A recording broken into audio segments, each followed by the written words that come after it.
जय श्री राम दोस्तों। पहले मेरे चैनल का नाम और मैं आज हनुमान जी ने अपनी माता अंजना की जान कैसे बचाई इस टॉपिक पे बात करूँगा। मेरा कंटेंट है आज का। तो चलते हैं अपने टॉपिक पर।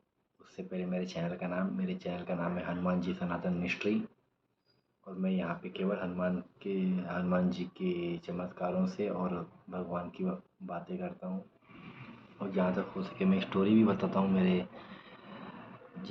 मेरे कलीग में है जो भी है जिनको ऐसे स्टोरी लगती है कि हाँ ये स्टोरी है, तो मैं वो स्टोरी भी बताता हूँ और मैं भगवान से ही रिलेटिव बातें करता हूँ। तो एक समय की बात है, हनुमान जी ने, सबको पता है कि सूर्य जी को निगल लिया था, मतलब मुख में रख लिया था। उनका नाम पहले मारुति था।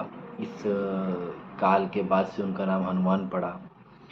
तो एक समय की बात है, हनुमान जी अपने घर में किष्किंधा में थे और उन्हें बहुत भूख लगी थी और माता अंजना, जो अंजनी माता है, वो भगवान शिव की आराधना कर रही थी और हनुमान जी ने उनसे खाने का आग्रह किया कि मुझे भूख लगी है माता, मुझे खाने दो।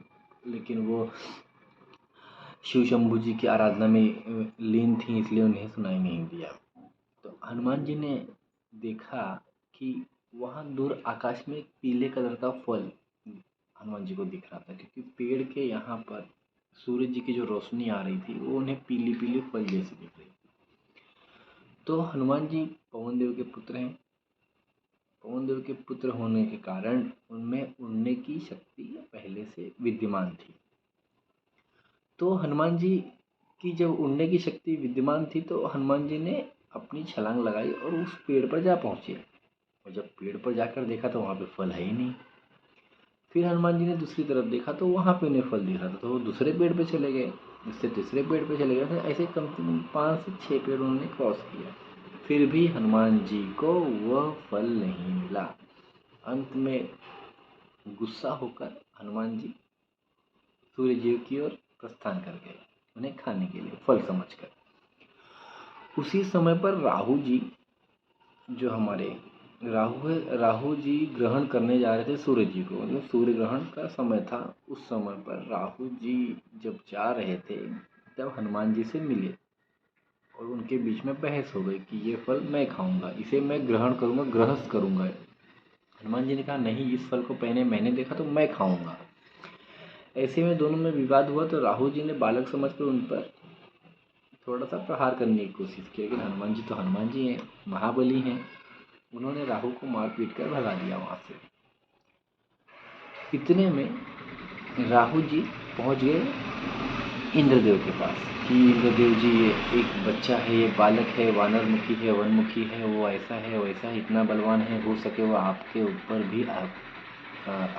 भी प्रहार करे और इस इंद्र सभा को, इस स्वर्ग पे अपना आधिपत्य कर ले या अपना कब्जा जमा ले। इंद्रदेव तो पहले से ही हर बार अपनी पोजीशन को लेके पॉजिटिव थे।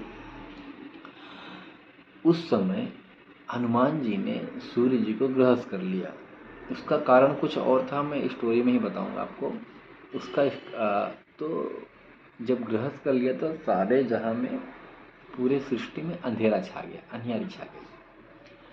इस पर इंद्रदेव जी जाते हैं, उनसे अनुग्रह पहले करते हैं। अनुग्रह करने पर भी हनुमान जी अपने मुख से सूर्य जी को नहीं निकालते हैं। उसके बाद राहु जी कहते हैं कि इंद्रदेव जी, आपने इस समय सूर्य जी को ग्रहण करने का अधिकार मेरा है, तो मैं आपके पास आया हूँ, तो आप मुझे सूर्य को ग्रहस्थ करने का समय दीजिए।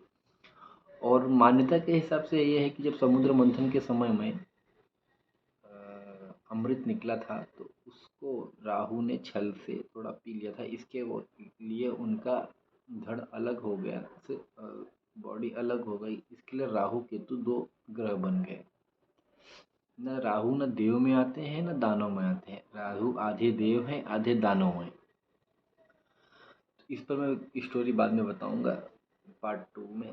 पहले तो अपने हनुमान जी के ऊपर कॉन्सेंट्रेट करने दे। तो हनुमान जी सूर्य देव को निगल जाते हैं। उसके बाद इंद्रदेव जी मतलब बहुत ही विनती करके जब ये हो जाते उनको गुस्सा आता तो वो अपने वज्र से उन पर प्रहार करते हैं। वज्र उनके ढूंढी पर लगती मतलब यहाँ लगती है, जिसे संस्कृत में हनु कहा जाता है इस एरिया को। तो ढूंढी पे लगती है तो हनुमान जी मूर्छित होकर नीचे गिर जाते हैं पृथ्वी पर। पृथ्वी पर गिरने के बाद अपना इंद्रदेव जी को ये तो पता चल गया कि मैंने गलती कर दी है, लेकिन उनको ये नहीं पता था कि किसका पुत्र है और क्या है। तो पवन देव जी रुष्ट होकर पृथ्वी से पूरी वायु श्वास वायु को खींच लेते हैं। इसके कारण पृथ्वी पर हाहाकार मच जाता है। हाहाकार मचने का कारण ये था कि जब आपके पास प्राण वायु नहीं रहेगी, जब आपके पास ऑक्सीजन नहीं होगा तो आप कैसे जीवित रहोगे। इसके वजह से सारे देवी देवता ब्रह्मा जी, विष्णु जी, शंकर जी और इंद्रदेव, अग्निदेव, वरुण देव, यमराज जी और शनि महाराज जी और सारे देवता आते हैं हनुमान जी के पास। एक गुफा में वो चले जाते हैं हनुमान जी को लेकर। अंजना माता आती है, वह पवन देव से सवाल करती कि आपने मेरे पुत्र को बल बुद्धि दी, पर मेरे पुत्र को आप जीवित करके दीजिए, क्योंकि पवन पुत्र माने जाते हैं हनुमान जी। तो इस पर उन्होंने प्राणवायु सबकी खींच ली। सब देवतागण आए, उन्होंने गलती की, माफ़ी मांगी कि मुझसे गलती हो गई, मुझे क्षमा कर दीजिएगा, मैं अभी हनुमान जी को जीवित करता हूँ, मूर्छा से निकाल देता हूँ। इस पर पवन देव और माता अंजनी थोड़ा खुश हो जाते हैं और इसी के कारण उन्हें कुबेर जी की तरफ से एक गदा मिलती है, ब्रह्मा जी की तरफ से ब्रह्मफास से मुक्ति मिलती है। इंद्रदेव की वजह से इंद्रदेव के वरदान से उनका पूरा वज्र देह हो जाता है, मतलब पूरे वज्र के समान देह, जिस पर किसी भी अस्त्र शस्त्र का कोई प्रभाव नहीं पड़ता है। अग्निदेव की तरफ से उन्हें जलने को भी उन्हें अग्नि से कोई भी नुकसान ना होगा। राहु तो छोड़ ही दो।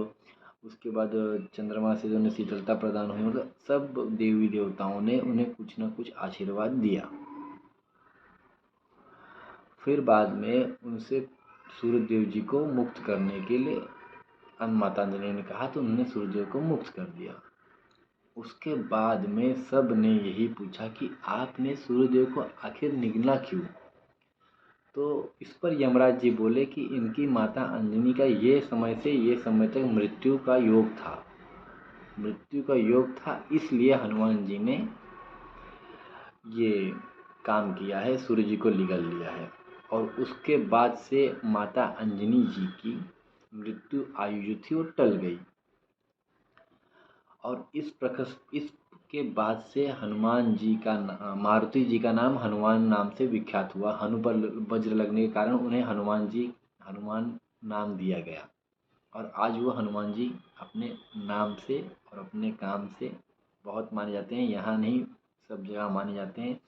और जो भी हनुमान जी की भक्ति करता है, उनका नाम लेता है, उनका जाप करता है, उस पर कभी भी कोई बुरी आत्मा का प्रभाव, बुरी संगत, दरिद्रता या शरीर से कोई वैधानिक विद्या कुछ नहीं होती है।